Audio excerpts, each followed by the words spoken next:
Hello everyone. In the previous video we discussed port 0 and port 1 of 8051. Continue with that. In this video we will discuss port 2 and port 3 of 8051. Port 2 can be used as an input or output port.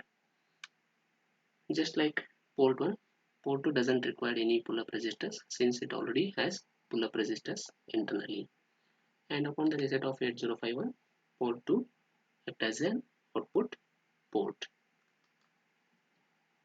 And to make port 2 as an input port, it must be programmed by writing 1 to all the bits of port 2. And port 2 is also designated as A8 to A15, indicating its dual function. You can see in the pin diagram, pin number 21 to 28 represent the port 2, and in bracket you can see A8 to A15. That means this port 2 provides higher order 8-bit address bits, that is A8 to A15. And already we know that port 0 provides the lower order 8 bits, that is A0 to A7.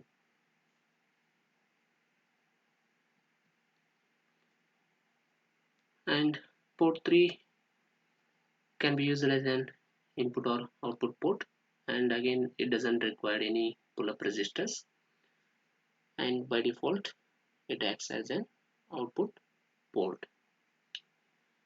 And here port 3 has the additional function of providing some extremely important signals. You can see here in the pin diagram, pin number 10 to 17 represent the port 3. In bracket you can see the different signals. So this port 3 has a dual function by providing some important signals. So here you can see port 3.0 is RxD signal, port 3.1 TxD. So these two pins used for serial communication, and port 3.2 INT0 bar and port 3.3 INT1 bar. So these pins are external interrupts. And port 3.4, port 3.5, that is timer 0 and timer 1.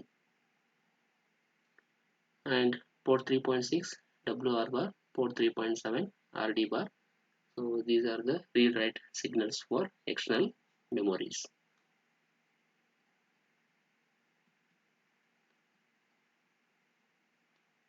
Okay, so here different ways of accessing entire 8 bits.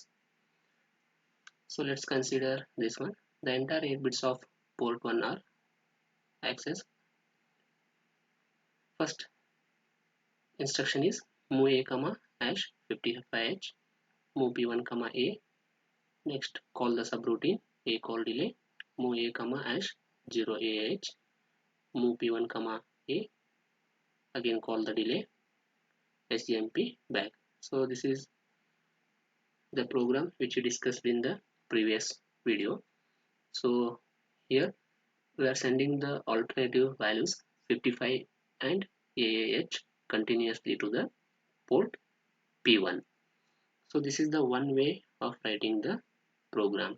So that means here immediate data first loaded to the accumulator, and then that accumulator content will send to the port P1 by writing the move P1 comma A. So same thing, load the AH to the accumulator first, and then from accumulator to port P1. So this is one way. So another way is rewrite the code in more efficient manner by accessing the port directly without going through the accumulator. That is only I told it in the previous video. So you can load the immediate data to the accumulator, and then from accumulator to port you can send, or else directly you can send the immediate data to the port. So here move p1 comma hash 55h. So the immediate data 55 directly will send it to the port 1. And next call delay subroutine, then move p1 comma hash 0ah. So again here the immediate data will send it to the port 1, and call the delay subroutine sjmp back. Back is given to the very first instruction. So this is another way. So one more way is there, that is move a comma hash 55h, load the immediate data to the accumulator, and then from accumulator to port 1, call the subroutine, and then cpl a, complementing the accumulator content, because here the data 55 and ah what we consider, these are the complement each other. That means ah is complement of the 55h.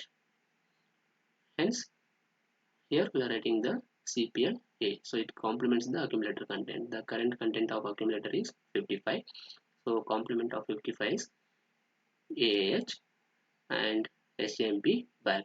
So back is given to this move p1 comma a. So now the accumulator content is ah, so that will send to the port 1, and again call the delay subroutine cpl a again. So now the a content becomes 55, that is complement of aa. So again sjmp back, move p1 comma a. Now the 55 will send to the port p1. So this is how you can access the entire 8 bits in different ways. So here actually the delay subroutine we are not shown, we have to write it separately.